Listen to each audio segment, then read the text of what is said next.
Hey, Pat and Doug here with another episode of the Wealthy Gym Owners. And today we want to talk about 3R marketing.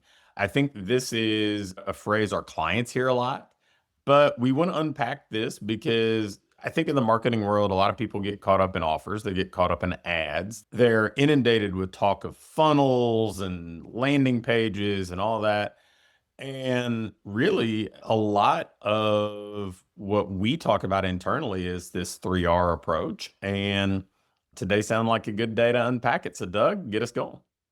Yeah, if you know me, I like my alliterations and acronyms. And so the three R's was something that I basically tried to look at what are the non-negotiable things that a brick and mortar gym has to do. I believe non-negotiable in this current landscape has to do and doesn't have the hurdles of things like paid ads and none of these have like large costs to them. And so they just really require time and some effort. And so, not saying the other things aren't good to do as well, but if we're talking to somebody that either has limited time, limited resources, the three R's are certainly, I think, a staple in all of our clients' monthly marketing plan. So, the first R would be referrals. And so, with referrals, there's kind of two angles that I think of. One is what we're doing kind of systematically, evergreen. And then the second angle is what we're doing maybe for that month that is a theme to it. So we keep it pretty simple, but evergreen is just making sure we have something at point of sale. So it could be in their welcome bag, they're getting a 7-day guest pass. It could be in their onboarding sequence. We're asking them if they know anybody that's a good fit, but something that we can duplicate and standardize across the membership. That would be kind of your evergreen referral strategy that's running in the background. Now, although that's good, and this is maybe something to think of with the three R's as a whole, is none of these strategies are like going to flood your business with clients. It's more so thinking, okay, how can I have a net positive this month with client growth, right? So if I'm going to lose three, how can I go add five or six? And so if you're doing these things, if each generate one or two people from it, that's all I'm really looking for at the end of the day. So if that evergreen, you set it up once and it runs for every new person, if that generates you one or two clients every month, that's a win. And then the second piece of the referral would be that month, putting a little bit of an extra focus on what you're doing for referrals. So it could be that you're handing out VIP passes to clients at the end of sessions. It could be that you're doing a referral contest. But I think my lesson with referrals is yes, they will happen organically. And yes, everybody says that's where they get most of their business from. But I want to be in the driver's seat and I want to have kind of proactive strategies every month to generate those referrals. Well, and not unlike what we see with external marketing, once you've talked about referrals from day one, a point of sale, and then you're talking about it in the onboarding and you're reinforcing it on a monthly basis with themed stuff. I mean, it just stays top of mind, right? So I think sometimes people, if they can't directly attribute something, they don't understand the all the factors that led to it. And when somebody says, "Well, my all my referrals are word of mouth, they just kind of happen, whatever else," like perhaps, but some of the time it's because of all the work you've been putting in to keep this kind of growth from inside out approach happening. So, undoubtedly, the more you do of this, the more referrals are going to happen, whether they're direct or indirect. For sure. For sure. Yeah, and the second R is on the reactivation side.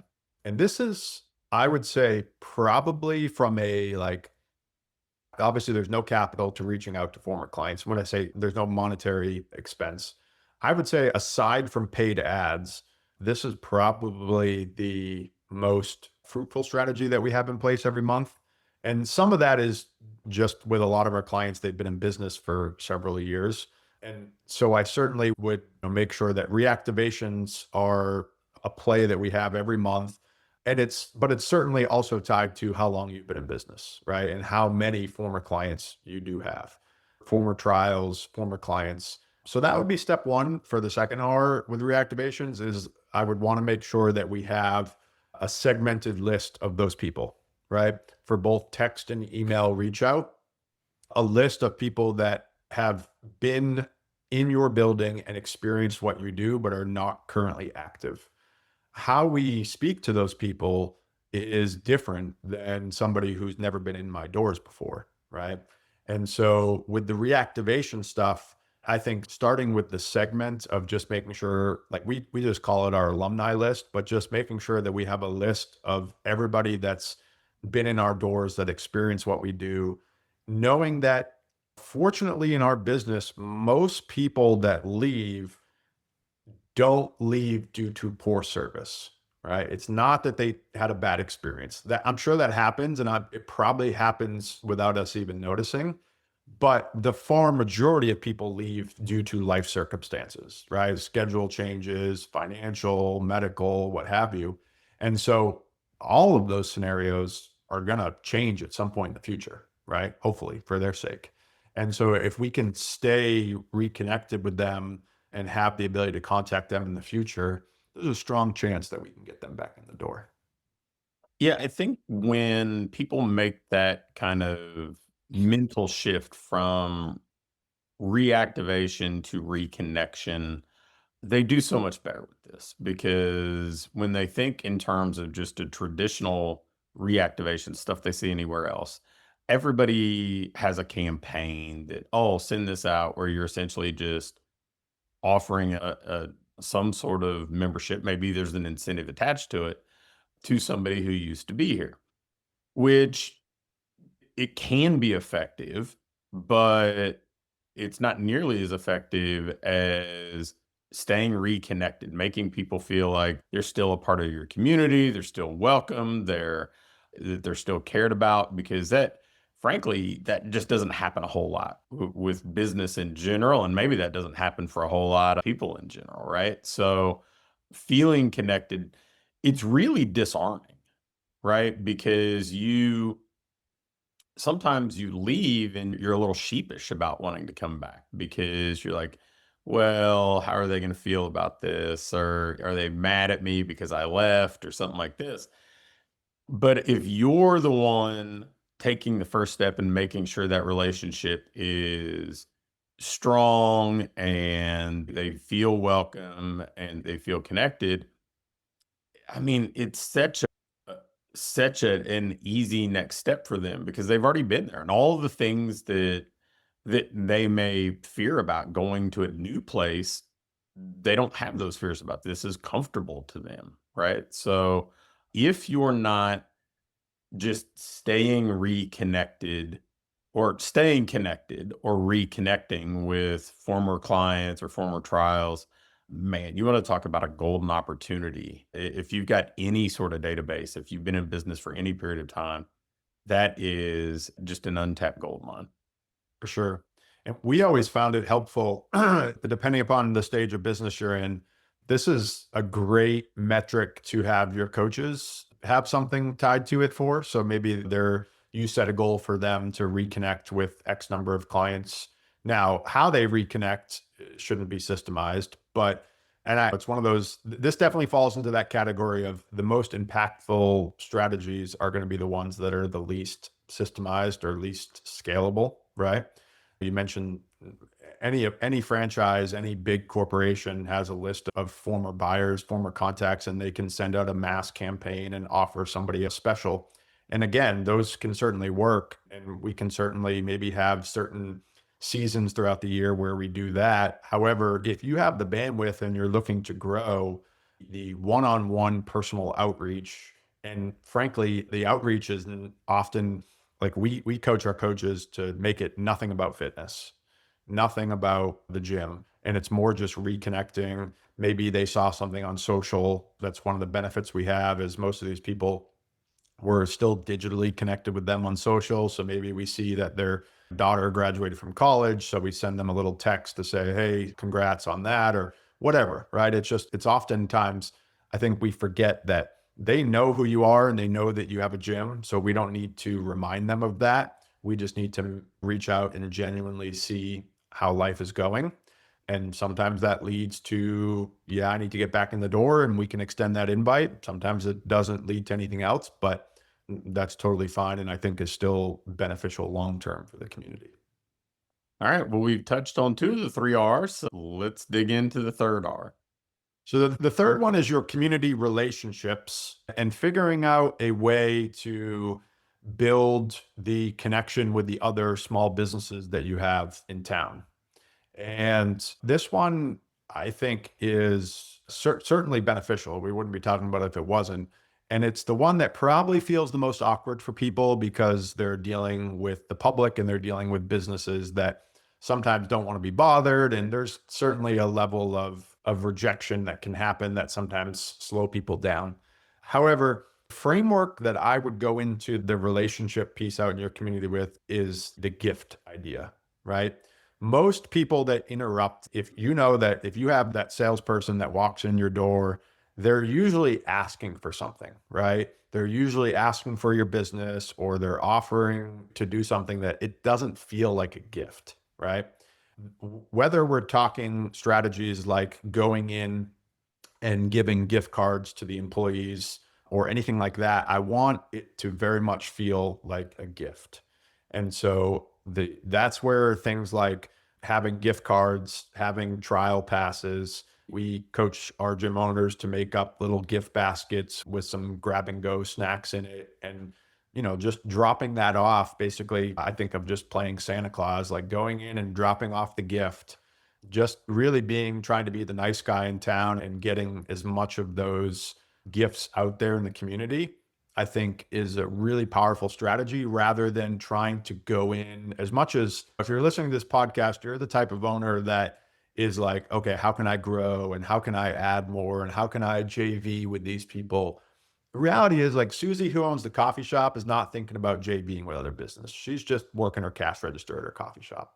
So the more we can go in with, hey, here's some gifts, or hey, I'll give you a free membership if you let me raffle off this thing this month. Or hey, can I buy a gift card to your coffee shop and raffle it off with a month of training at my gym?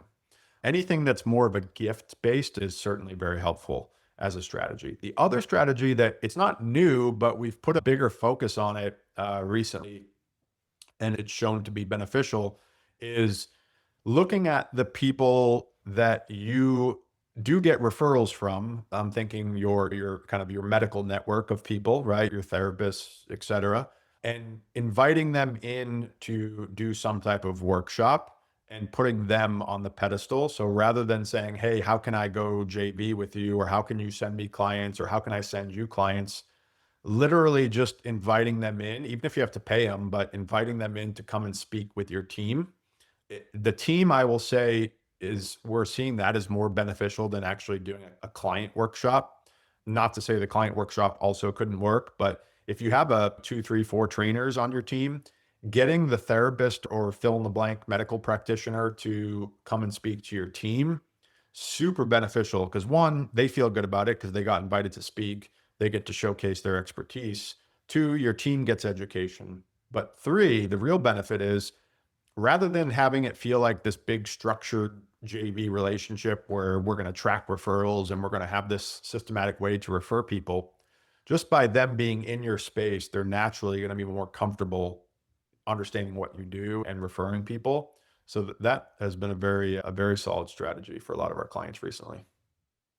Yeah, you touched on some of this local outreach, and honestly, that in our industry right now, that's another untapped opportunity because so many of the franchised businesses are the ones that are moving into other markets. There probably aren't as many independent gyms popping up as there were 7 or 8 years ago.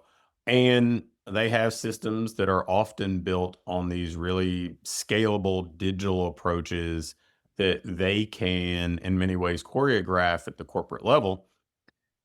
And this is a really human thing, boots on the ground, that in some ways has been forgotten. And so instead of you being one of 10 different gyms in your general area running a Facebook ad. And clearly we want you to run Facebook ads. If you're listening to this, you're probably at a stage that you have to be running ads on Meta. But you may be one of 10 doing that, whereas there's a pretty good chance you're one of one getting out in the community, building relationships, connecting with other local professionals, becoming kind of that default person that people think of in their local area. Yep. Yep. Yeah. And as a final note, I know this can sound like a lot. I would just kind of reinforce the idea that we're going to pick one thing every month. So one referral strategy, what maybe you're gonna identify your list of clients that you're gonna reconnect with that month, and then what are the one or two businesses that you're gonna connect with or go drop off a gift to, and plan those ahead of time. So going into the month, hey, here's the referral thing I'm gonna run. Here's the 25 clients I'm gonna literally make a list of them, and throughout the month, these are my people I'm gonna reconnect with. And then here's the two businesses, the specific businesses. We find that rather than waking up today and be like, okay, I got 2 hours, who do I reconnect with? If you're proactive about it and planned out, that's the part that can be systematic. What you say and kind of how you do it is the art, but the plan of it ahead of time certainly can be more thought out. All right. Well, that's the 3R approach that we spend a lot of time on with clients. And so hopefully you're going to take some of this and plug this into your business. And that's another episode of The Wealthy Gym Owners.